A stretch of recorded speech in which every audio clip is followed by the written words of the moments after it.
Ronald the Rules Lawyer. If you play or run Dungeons & Dragons and you've hesitated trying Pathfinder or some other tabletop RPG system because of the sunk cost you've put in to D&D, well, now's the perfect time to check out other systems because you'll have to pay money to continue playing D&D. Although they don't call it a new edition, it is a new edition, and there are hundreds of changes to rules and to classes and feats and spells that are in the new books. Now, granted, there's probably two parts of your concern. One, the sunk cost financially, but also time-wise of learning Dungeons & Dragons, and also if you do a lot of homebrewing the system to your liking, and then having to learn a new system. This video will address both concerns. First, I'll be comparing the financial cost of updating D&D with learning Pathfinder, and say what little I know about other potential systems that you might want to try. And I'll also address the concern about time. I think there's a myth that Pathfinder is unapproachable, and also point out other alternatives. Now, I also understand that some intend to continue playing D&D without spending another dime to WOTC. Well, if that's you, then you may want to go to the timestamp on the screen where I address the fear that it will take a long time to learn Pathfinder or another system. Now, full disclosure, I am primarily a Pathfinder 2e creator because it's my preferred system, and I'm also on record saying to boycott Hasbro, which produces D&D. However, I think if you come at this video with an open mind, that you'll see that what I present stands on its own, and you can make up your own mind about what I say. Alright, I'm going to cover the cost of updating to the new edition of D&D. And before I do that, I think it's important to preface all of this by pointing out that right now, Wizards of the Coast has to be on its best behavior. I don't think it's controversial to say that WOTC and Hasbro, which owns WOTC, are publicly traded companies, and they have an incentive, in fact, an obligation to maximize their profits. And they kind of showed their hand with the OGL scandal, which was about a year and a half ago now. They have to be on their best behavior because an edition change is the most fragile time for the game. Everyone has to make a new investment of money and time to stick with the system. So they absolutely do not want to lose customer goodwill right now, and they know there are people like you who are considering maybe not continuing with D&D. So in terms of raising prices on things, they kind of don't want to do that at this time. Better to get the proverbial hooks into people now, and once people have made the decision and made those initial investments, then to creep things upward, let's say. And this is not me wearing a tinfoil hat. We can quote the executives of Wizards of the Coast. Cynthia Williams, president of WOTC until recently, on the left, and Chris Cox, CEO of Hasbro, on the right. They had a fireside chat together where they talked about monetizing primarily the players and wanted to create a recurrent spending environment for playing Dungeons & Dragons. We were shown pre-order deals that look like a video game DLC chart that give you different tiers of rewards based on how much you are willing to pay for a pre-order. And that included getting access to a free digital mini of a gold dragon for the 3D virtual tabletop, which of course means that they will charge for that microtransaction later. Wizards of the Coast recently hired John Haidt, a leading executive of Blizzard and general manager of the World of Warcraft franchise. The original hugely successful pay a monthly subscription to play a role-playing game service. Dungeon Craft and Dungeons & Discourse have excellent videos covering the recent developments. And on July 24th, Wizards of the Coast put out a hiring call for a monetization designer, specifically for Dungeons & Dragons Digital, where they will bring in monetization strategies and implement them, and using analysis of pricing models and their impact on player behavior and revenue, where they are to serve at least 2 years on a live service game. This is their phrase to describe Dungeons & Dragons Digital live service game. Now, we don't know exactly what's going to happen with Dungeons & Dragons Beyond, whether they're going to raise subscription prices or create requirements of subscriptions where there weren't to do certain things that didn't exist before, or more microtransactions. We don't know. But I think we can safely say the writing is on the wall that something will be happening. Just not quite yet, not during the edition change. All right, finally, let's do the financial breakdown. Well, the website says it will be $180 to get the digital and physical core rulebook bundle that includes the Player's Handbook and the upcoming Dungeon Master's Guide and Monster Manual.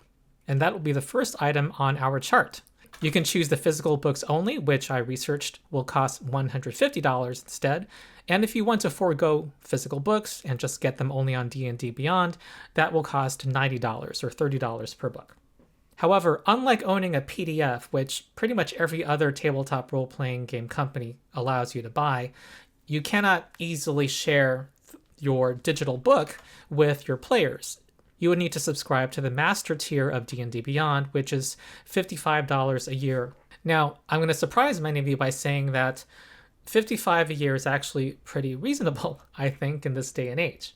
The main point, and why I have the asterisk here, is what I said earlier, that something's going to happen on this front that we don't know yet, we're not in a position to predict yet, and it's going to affect the cost of D&D, at least for some players.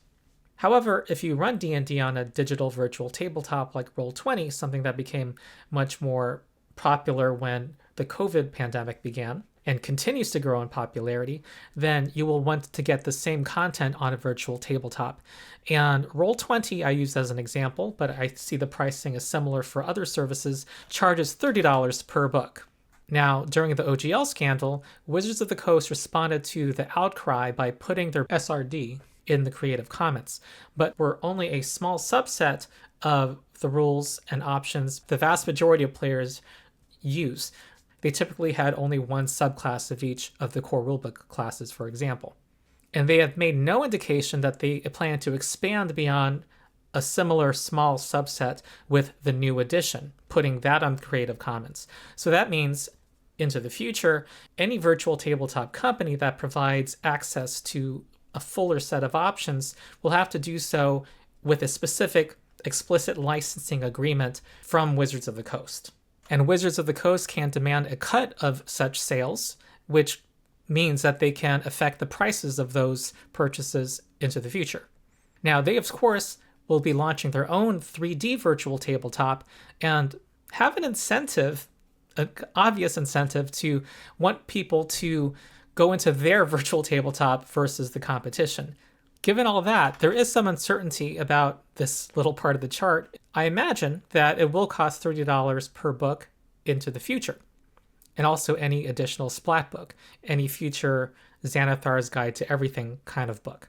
However, Wizards does have an advantage being able to integrate D&D Beyond with their VTT, and the vast majority of players use D&D Beyond. They also can charge significantly less, because they choose to, for the same books within their virtual tabletop and make theirs financially more appealing, at least at the beginning.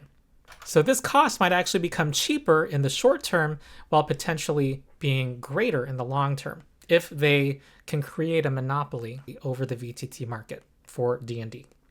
I'll mention that those who run on VTTs know that there is usually a monthly cost involved subscribing to a service or having your worlds or games hosted in a server. I'm not going to put that in this chart because that cost is kind of the same for D&D as it is in Pathfinder or other systems. So it kind of just cancels itself out and would make this chart more complicated than it already will be, as we'll see. All right, so let's look at the cost of the first year of updating to D&D. If you don't use a VTT, that will be between $145 and $235. The lowest end being you just get the rules on D&D Beyond, the highest end being if you get both the physical and digital versions. Add $90 to both totals if you plan on using a VTT, so $235 to $325, plus the monthly costs that I'm not going into because those are constant between our two systems here. However, I'm going to flag for now that you'll need to continue subscribing with a master tier subscription with D&D Beyond if you want to continue having a whole group share this set of books.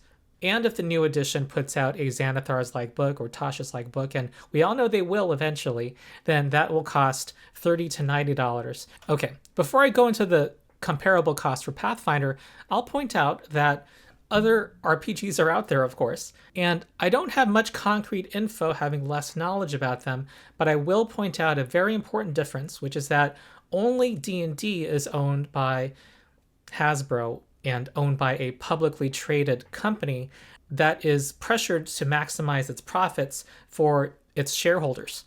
Virtually every other tabletop role-playing game is a small business of some kind. Maybe not small to you and me, but they're definitely small next to the multi-billion-dollar corporation Hasbro. And they're usually owned by one or a handful of people who kind of are gamers. All right, so to begin with Pathfinder 2e, the bottom line is that all of the rules are free online. You don't actually have to buy any of the things I'm going to list here because you can find those rules on Archives of Nethys. I'll have a link in the video description.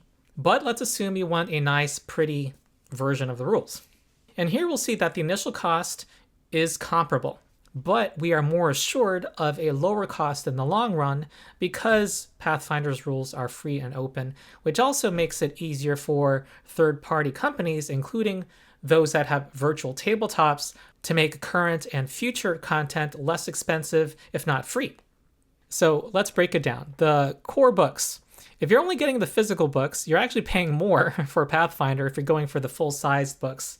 Full-size books like this. They're about $60 each, and there are 4 core books in the Pathfinder 2e line. There's Player Core, GM Core, Monster Core, and Player Core 2 for additional classes.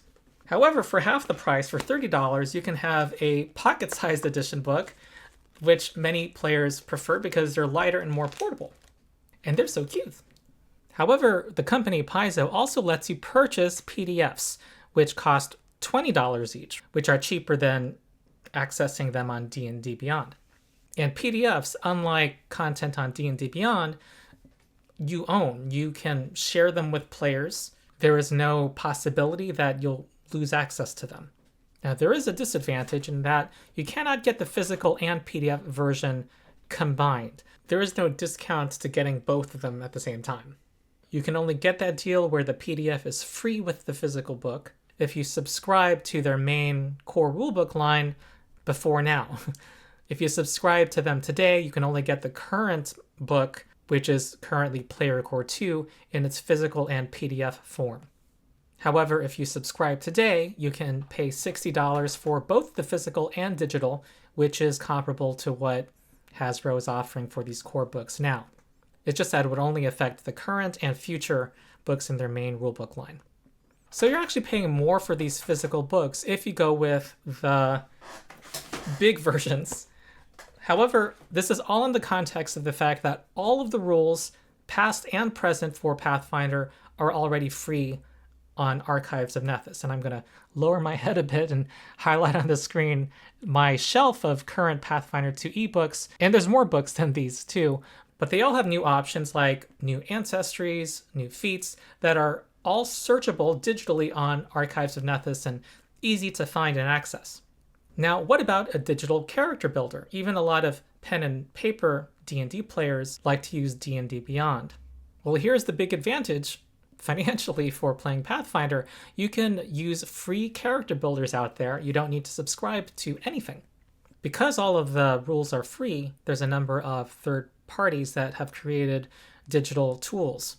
The most popular used by players right now is called Path Builder, one word, which is actually free and has all of the options from all of the books published to date. So you will find all 23 classes there now. Path Builder is free, and there's an additional $5 fee that's optional if you want to unlock some popular options like the free archetype variant. And when they publish a new book like War of Immortals, which comes out with 2 new classes this October, you don't have to buy the new book in order to make characters with those classes. So you are future protected. It's a similar story on the VTT front. The most popular virtual tabletop among Pathfinder players is called Foundry. One big reason for its popularity is you don't have to buy the books again if you use Foundry. To use Foundry, the game master will need to pay $50 for it. But after that initial cost, there is a free module for Pathfinder 2e that has all player options, monsters, spells published to date. And all the players have access to all these options when making their characters in Foundry as well. So let's look at the cost of that first year for Pathfinder. It can cost up to $325 if you don't use a VTT for that first year, but it can be as little as $0. There's a range here. If you don't insist on having a big physical book, it's definitely cheaper. If you use Foundry, you only add $50 to the cost as opposed to having to pay $30 for each book, total of $90. However, the big difference, and Hasbro knows this, is when you factor in a subscription fee. For Pathfinder, you don't have to pay a subscription for your entire group to be able to make characters with them. And as new books with player options, often called splat books by the community, are published, you do not have to pay for those. You might want to pay for your own PDF or dead tree version of a book. However, if you're trying to save money and only want to be able to make these characters digitally, you are able to do so without any extra cost for all current and future splat books. So this is a lot of numbers being thrown at you, so I thought it would be good to make a single comparison of how much it would cost to update to D&D and to play Pathfinder if you were to play one of these systems for the next 6 years. In red, I show all of the components that make up these prices. Now, if you're going to try to be as frugal as possible, I'll look at the Pathfinder first and are completely fine with digital tools and not having PDFs and using Archives of Nethys. Your cost is an optional $5. You can a la carte add costs from above, but much of it is not going to be strictly necessary. Okay, let's say you want PDFs of the core books. That'll be $80, sure. However, assuming there will be 2 splat books over the next 6 years, and I think that's a safe and actually relatively conservative estimation, then you will not be able to pay less than $480. This difference increases if you use a virtual tabletop because you'll have to buy future splat books a second time. Unless they fold it into a super subscription with D&D Beyond, the pricing of which we don't know. But we do know that the majority of the cost is coming from the subscription. And that's the big takeaway here. Even if the annual subscription price for the master tier does not go above $55 a year, the current price, that is still 2/3, at least 2/3, the total cost of playing the new edition over 6 years. This is why video game companies are talking about games as a service, because I'll put up on the screen an article where an executive said that people should start getting used to not owning their own games. They see much more money is to be had in constant regular payments than in charging for books that people own, which has been the problem that has confounded tabletop companies, starting with TSR from the beginning. How do you constantly get profits from a tabletop role-playing game? All right, so that's my argument that you don't save money by sticking with D&D, that the sunk cost argument doesn't hold water right now because you have to pay to stay updated. Now I'm going to address the argument of time. First, I think it's important to acknowledge that you can continue playing games that are very close to D&D 5e. Tales of the Valiant, which is published by Cobalt Press, a well-respected third-party publisher for D&D, is very 5e adjacent, and you don't have to learn much that's new. Level Up, also called Advanced 5th Edition, adds more tactical depth to the base 5e engine. And both of these companies don't have to answer to shareholders, and they don't charge you subscriptions to access your rules, and you can buy PDFs of their rules. I'll also point out that if your only experience is D&D 5th edition, know that 5e is actually on the crunchier end of the spectrum when it comes to tabletop role-playing games. There are lighter rule sets out there. And D&D 5e also requires more house rules than perhaps any other tabletop system. It's simultaneously crunchy in terms of player options, but also screams for the Dungeon Master to course correct, such as with building balanced, challenging encounters. It tries to be rules light by removing rules that existed in previous editions of D&D that some critics would call rules missing. I'll give a shout out to the channels Dave Thaumavore and Tabletop Bro, who have excellent videos that suggest, if you are looking for a rules light system, to look in a different place from D&D. I'll have links to these videos in the description, but both of them go over alternatives, including games like Dungeon World, which uses the Powered by the Apocalypse engine, and Morkborg, which is inspired by old school D&D. Before I talk about Pathfinder, I'll also note that there are other systems that I would call mid-weight that are each looking for a part of the 5e audience. There's MCDM RPG, published by Matt Colville's company, Daggerheart, published by the people behind Critical Role, Shadow of the Weird Wizard, and DC-20 RPG. Now I'll talk briefly about Pathfinder, which many 5e players hear is too complex for them.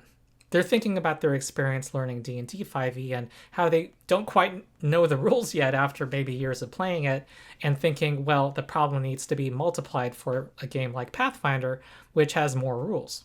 And I would say its reputation is exaggerated. I have on the screen a video I boldly titled that Pathfinder is the easiest RPG to learn. Now, it's not the easiest RPG to learn on its own, but I was specifically talking about the beginner box product, that it is the easiest entry point for learning a tabletop role-playing game. I recommend people watch this video, which I'll link to in the video description and at the end of this video, where I not only talk about the box's content, but walk through the first room of the dungeon, which demonstrates how it teaches the game. It's a teaching dungeon, and you literally are encouraged to open the box and just start running the game using the flip mat and the cardboard pawns and dice and pre-generated character sheets, all in full color, that are all included. So yeah, I do a combat demonstration in that video. Here's a glimpse at the box's contents, all highly visual. Here is the summary of character creation. It is very easy to make characters with this hero's handbook. There's a solo adventure that's modeled after Choose Your Own Adventure books that teaches you the rules. And here is the player reference card that each player gets that go over your basic actions on your turn. And the action economy is simpler in Pathfinder. You simply have 3 actions and 1 reaction. Some things like spells that you cast call for 2 or more actions. You don't have to deal with, is this a bonus action, or is this a free interaction with the environment on my turn that you can do once but not twice? You don't have to deal with that funkiness. You just have 3 actions, and you and your game master know when your turn is over. Here's the quick rules reference on the back of the books. Again, this product is designed to let you play it out of the box. Here is one of the pre-generated character sheets for the fighter in the box, which may look a little overwhelming at first, but the most important stats are clearly surrounded in orange. And I'll say that if you know D&D 5th edition, you kind of will understand everything on this page, virtually everything. The only surprise is that your saving throws are condensed from 6 to 3, which is a simplification in the end. Another video I recommend is where I teach a group of D&D college students Pathfinder 2e using the beginner box. I'll also include links. I'll also point people to an excellent free computer role-playing game that uses the Pathfinder 2e rules. It's called Quest for the Golden Candelabra. If you've played Baldur's Gate 3 or Solasta, then the interface will be very approachable to you. And you can learn by doing, playing this free game, and also the follow-up Steam game called Dawnsbury Days that goes up to level 4.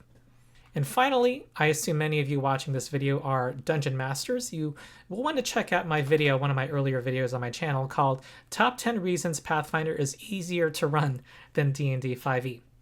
Pathfinder has a steeper learning curve at the start. There's more rules to learn. However, once you learn them, I would say they're much easier to remember because they are logically consistent with each other. It's engineered in a way, in the good sense of the term. The same word means the same thing everywhere. And the way you think A works will inform you as to how B will work. And of course, you're not going to have to constantly make rulings, kind of designing the game on the fly to challenge a reality in your game. The encounter building system works, and there are prices for magic items. You're not going to have to balance on the fly. You don't need to make or fix stat blocks. You don't need to adjudicate how players use their skills or make up ways for them to use their gold. And because the rules are clear and transparent to all parties, they are defined, your players can help you with rulings because they can just look things up.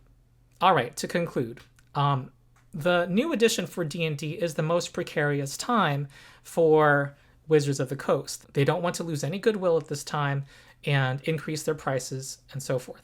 However, they have done this pre-order incentive system at the moment and are already manipulating people into the fear of missing out, FOMO, by giving people this temporary offer that if time runs out, they will not have access to later.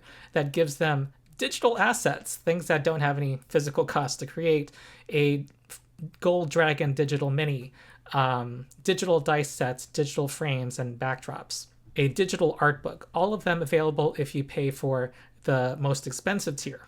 There's a lot of reasons generally why people and video gamers have learned this, why you do not generally want to pre-order a product. So I hope this video has helped encourage you, and please share it with other people that you don't have to get psychologically manipulated. Take a step back, think about your options, and think about the future. You don't have to step onto the subscription treadmill. And as Wizards of the Coast itself would have to say, it is your game after all. So that's it. I have been Ronald the Rules Lawyer. I'm going to do a follow-up video, at least one, with some thoughts on the new D&D edition and the decisions they made with the rules. Subscribe to my channel and ring the bell to get notified about that. Otherwise, I encourage you to look at other content creators out there covering other games that are alternatives to D&D. We need to promote keeping diversity within the hobby and not have one company dominate the space, which is bad for the hobby overall. All right, I hope you enjoyed the video. Please like the video as well, and also support my Patreon. It allows me to continue this channel. I do pro bono public interest social justice law. Supporting my Patreon gives you ad-free early access to most of my videos and exclusive content, and also join my Discord where I hang out a lot and we talk about Pathfinder 2e and other gaming. So that's it. I hope you enjoyed the video. I've been Ronald the Rules Lawyer. I'll see you next time.